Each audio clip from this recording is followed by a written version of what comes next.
बिस्मिल्लाहिर्रहमानिर्रहीम। मौसम की सूरत हाल अब कुछ बेहतर हो चुकी है। उस वक्त मैं इंग्रेडिएंट नहीं बता सका, अब आपको बता देता हूँ। मैंने 2 kg चिकन ली थी, उसके अंदर मैंने 1 कप जो है लहसुन अदरक और सब्ज़ मिर्चों का पेस्ट बना लिया था, वो शामिल किया है। 1 पाव से थोड़ी सी ज़्यादा दही शामिल किया है।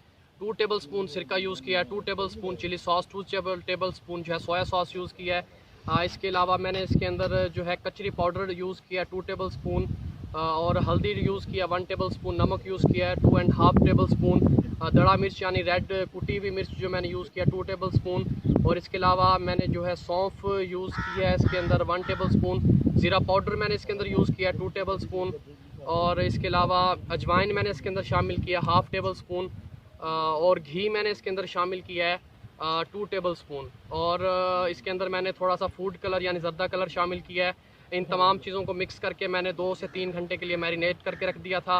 और बाकी जो सिलसिला है वो मैंने आपको इसकी जो है स्टीम का बता दिया है। बटर पेपर मैं जल्दी में यूज़ नहीं कर पाया, आंधी बहुत ज़्यादा आ चुकी थी।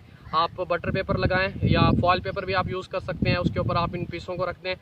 पानी का जो लेवल है वो जो आपका स्टीमर है उससे थोड़ा सा कम होना चाहिए। पानी के अंदर आप 3 से 4 इलायचियाँ डाल दें, और इसको पानी को उबाल आने के बाद 45 मिनट तक हम इसको कुक करेंगे। 45 मिनट तक चिकन हो जाएगा। वक्फे वक्फे से हम आपको दिखाते भी रहेंगे। मिलते हैं 45 मिनट के बाद। बहुत बहुत